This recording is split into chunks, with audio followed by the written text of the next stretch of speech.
पूरे देश के अंदर डिस्ट्रिक्ट वाइज हर एक मतलब प्रत्येक जिले के लघु सचिवालय के सामने आज का रोष प्रदर्शन है। हम चाहते हैं कि लखीमपुर कांड के अपराधियों को पकड़ा जाए, हाँ, और निष्पक्ष जांच होनी चाहिए। में से एक भी चीज के ऊपर कार्रवाई नहीं हुई है। एक चीज हरियाणा के अंदर जो मुआवजा देने की बात शहीद किसानों को की गई थी, वो भी डायरेक्ट सरकार के खाते में से किसानों के खाते में नहीं है। सरकार ने वादा खिलाफी की है, हमारे कोई भी मतलब जो उन्होंने वादा किया था वो पूरा नहीं किया है।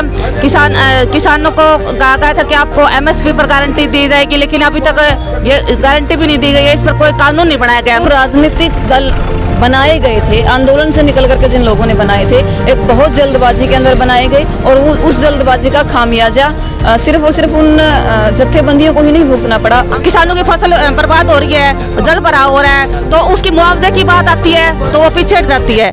हिसार लघु सचिवालय के बाहर हम लोग मौजूद हैं। यहाँ एक बार फिर किसान इकट्ठा हुए हैं। क्यों इकट्ठा हुए हैं, क्या मामला है, उन्हीं से जान लेते हैं।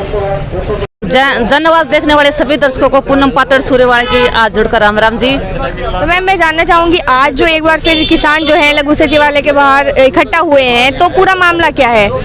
देखिए, जब हम किसान आंदोलन के दौरान सरकार ने वादा किया था कि जो किसान शहीद हुए हैं उनके परिवारों को मुआवजा दिया जाएगा, और जो लखीमपुर कांड हुआ था उसमें हमारे किसानों पे जो गाड़ी चढ़ाई गई थी, जो मतलब किसान शहीद हुए थे, जो उसके मतलब मेन वो अजय मिश्रा थे और टोनी मिश्रा वे, हाँ, उनकी गिरफ्तारी भी हुई है, लेकिन मतलब अब वो जमानत पे भी आए हुए हैं, लेकिन उन पर अभी तक पूरी कार्रवाई नहीं हुई है। हम चाहते हैं कि लखीमपुर कांड के अपराधियों को पकड़ा जाए, हाँ, और निष्पक्ष जांच होनी चाहिए।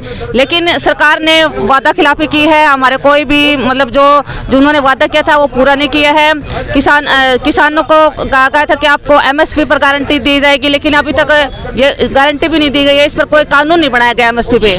उन्होंने ये बात रखी थी कि कमेटी बनाई जाएगी, तो जो कमेटी का गठन अभी नहीं हुआ है, क्या कुछ कार्रवाई हुई है? कमेटी का गठन अभी तक नहीं हुआ है। केंद्र सरकार ने जो हमारे साथ वादा किया था, हम उस वादा खिलाफी की हमारे साथ, वो हम DC मैडम के जरिए राष्ट्रपति के नाम आज ज्ञापन सौंपने जा रहे हैं कि जो सरकार ने हमारे साथ वादा खिलाफी की है। मैं तो कहूँगी कि 2024 तक तो यह वादा खिलाफी हमारे साथ चलती रहेगी, क्योंकि यह सरकार झूठी है या झूठी और खोखले वादे कर रही है। अरे यह सरकार सोचिए ना, वही किसान हाँ जिसने 1 साल से ऊपर अपना आंदोलन चलाया है, और वही हम नारी शक्ति हाँ जो हमने रोड पर बैठकर अपना किसान आंदोलन जीते भी है, हम दोबारा भी आंदोलन कर सकते हैं, क्योंकि यह सरकार हमको मजबूर कर रही है इस बात पे कि हमें आंदोलन करें, और आंदोलन हम करेंगे भी, क्योंकि अभी आप देख लो, कभी किसानों की फसल बर्बाद हो रही है, जल भराव हो रहा है, तो उसकी मुआवजे की बात आती है तो वो पीछे हट जाती है। अब मतलब बालसमंद में था मुआवजे की बात, तो बालसमंद गांव को बिल्कुल हटा दिया गया था मुआवजे से। वहाँ पर हमारे किसान मजदूरों ने धरना दिया 15 दिनों तक, तब हमने वहाँ मतलब सरकार ने मुआवजे की हामी भरी। अब वहाँ खेड़ी चौपटा हमारे किसान मजदूर बैठे हैं अपनी मांग को लेकर। देखो जी, ये हमारे किसान मजदूरों को ये सरकार बिल्कुल मतलब मारने पे तुली हुई है। मैं तो कहूँगी मेरे किसान भाइयों, मेरे मजदूर भाइयों और 36 बिरादरी से जोड़कर अपील करती हूँ कि हमने एकजुट होकर आंदोलन 2024 तो करना ही पड़ेंगे, क्योंकि यह सरकार मतलब झूठे और खोखले वादे कर रही है। ये हमारी तरफ बिल्कुल ध्यान नहीं दे रही, ना युवाओं की तरफ, ना किसान मजदूर की तरफ, ना 36 बिरादरी की तरफ। तो हमने अब एकजुट होकर जैसे अपना किसान आंदोलन जीता है, जब तक ये मतलब जो वादा खिलाफी चलती रहेगी तो हमारे आंदोलन भी चलते रहेंगे। रीमन नैन जो है वो हमारे साथ मौजूद हैं, इनसे बात करेंगे। मैम, जो बात की गई थी कि कमेटी गठन करने की बात की गई थी, या जो कुछ भी सरकार के द्वारा वादे किए गए थे जब आंदोलन खत्म किया गया था, तो उन पे अभी तक क्या कार्रवाई हुई है, या किन चीज़ों पे हुई है और किन पे नहीं हुई है, जिसको लेकर? देखिए, 100% उनमें से एक भी चीज़ के ऊपर कार्रवाई नहीं हुई है। एक चीज़ हरियाणा के अंदर जो मुआवजा देने की बात शहीद किसानों को की गई थी, वो भी डायरेक्ट सरकार के खाते में से किसानों के खाते में नहीं आया। वो भी मतलब सरकार के जो हल्का वाइज जो उनके कैंडिडेट या उनके प्रत्याशी थे, बाय हैंड उनको दे करके आए हैं, ताकि उनको शहीद का दर्जा ना देना पड़े सरकारी कागजों में। दूसरी बात, लखीमपुर खीरी जैसी घटनाएं हुई और उन घटनाओं के ऊपर सरकार ने किया क्या? सरकार ने किया, जो किसान साथी हैं जिनके ऊपर झूठी FIR दायर की गई थी, उनको जेलों के अंदर आज भी डाल रखा है। लेकिन लखीमपुर खीरी के अंदर जो मुख्य आरोपी है वो आज भी जमानत पर जेल से बाहर घूम रहा है। दूसरा, जितने भी केसेस किसानों के ऊपर लगे थे, छोटे से छोटा और बड़े से बड़ा, उसके ऊपर भी आज तक कोई कार्रवाई नहीं की गई है। तो केस वापस लेने की जो बात की गई थी सरकार की तरफ से, तो एक भी केस वापस नहीं लिया गया? बिल्कुल, मतलब जहाँ तक हमें आइडिया है एक भी केस वापस नहीं लिया गया, और आंदोलन वापस होने के बाद भी लोगों के घर तक समन पहुँचे हैं। ये कहने के बाद भी कि उन पर केस वापस ले लिया जाएगा, समन जा रहे हैं। जी बिल्कुल बिल्कुल। तो आज जो किसान यहाँ पर इकट्ठा हुए हैं, तो कहाँ से जो है किसान आए हैं यहाँ पे? देखिए, ये पूरे देश के अंदर डिस्ट्रिक्ट वाइज हर एक मतलब प्रत्येक जिले के लघु सचिवालय के सामने आज का रोष प्रदर्शन है। और आज यहाँ यदि हिसार का लघु सचिवालय, तो हिसार की पूरी किसान सरदारी संयुक्त किसान मोर्चा हिसार आज डीसी साहिबा को के मार्फत राष्ट्रपति जी को एक मैं कहूँगी प्रस्ताव देने के लिए पहुंचा है, एक ज्ञापन देने के लिए पहुंचा है कि सरकार को दोबारा से जताया जाए कि हमारे साथ जो ये समझौता हुआ था उसके ऊपर सरकार वादा खिलाफी कर रही है। राजनीतिक तौर पे क्या देखते हो कि किसान आंदोलन हुआ, एक साल ऐतिहासिक किसान जी जी, उसके बाद जैसे ही चुनाव हुआ और उस चुनाव में जो किसान आंदोलन में शामिल थे, जिन्होंने चुनाव लड़ा वो हार गए और 4 स्टेट में बीजेपी आ गई। तो कैसे देखते हो, किसान आंदोलन की राजनीतिक हार है या क्या मानते हो? देखिए, मेरे ख्याल से जहाँ तक पंजाब की और खास करके यूपी की हम बात करेंगे, पंजाब के अंदर जो जत्थेबंदियों ने इलेक्शन लड़ा, खास तौर से कौन किसने सत्ता हासिल की किसने नहीं की, हम उस पर नहीं जाएंगे। लेकिन सबसे बड़ी बात हम वहाँ जाएंगे कि जो राजनीतिक दल बनाए गए थे, आंदोलन से निकल करके जिन लोगों ने बनाए थे, एक बहुत जल्दबाजी के अंदर बनाए गए, और उस जल्दबाजी का खामियाजा सिर्फ और सिर्फ उन जत्थेबंदियों को ही नहीं भुगतना पड़ा, आम किसान को जो दिल्ली के बॉर्डर पर 380 दिन से बैठा था।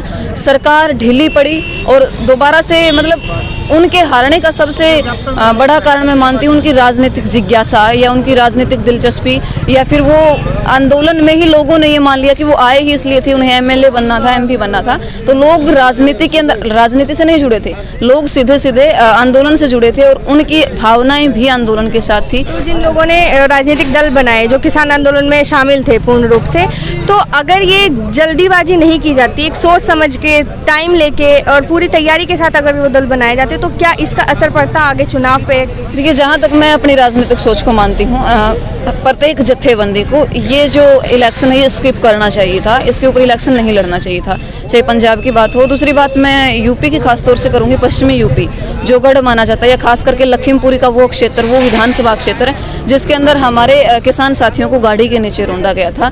वहाँ हार होने का सबसे बड़ा कारण क्या माना जाता है? यूपी के अंदर मैं मानती हूँ कि आंदोलन तो था, यूपी आंदोलन का फेस था, लेकिन संख्या हरियाणा और पंजाब से थी आंदोलन के अंदर, ये हम मानते हैं।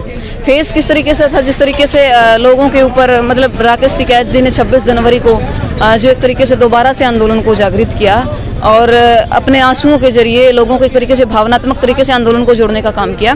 मैं मानती हूँ यूपी आंदोलन का फेस था, लेकिन यूपी के अंदर आंदोलन वैसा नहीं था जैसा हरियाणा और पंजाब के अंदर था। आपका ये मानना है कि चुनाव लड़ना नहीं लड़ना चाहिए? नहीं नहीं नहीं नहीं नहीं, नहीं। जो लोग चुनाव लड़ना चाहते हैं वो लड़िए, लेकिन हम लोग इतनी बड़ी ताकत नहीं है कि पूरे देश में चुनाव लड़ें। किसानों का जो काम है इस वक्त, हमारी जत्थेबंदी, मैं भारतीय किसान बीकेयू एकता उग्राण से हूँ, हमारा जो मैसेज है वो इतना क्लियर है कि जिन भाइयों को लगता है किसानों के जरिए चुनाव के लिए इलेक्शन के जरिए लड़ा जा सकता है वो लड़ें, उनका कोई मनाही नहीं है। लेकिन हमें लगता है कि हम लोग एक प्रेशर ग्रुप रखें, अपने लोगों को अवेयर करें और जहाँ पे तशद्दुद हो, जहाँ पे हाकिम अपना कब्जा दिखाएं, उनको हम लोग जाके कंट्रोल करें।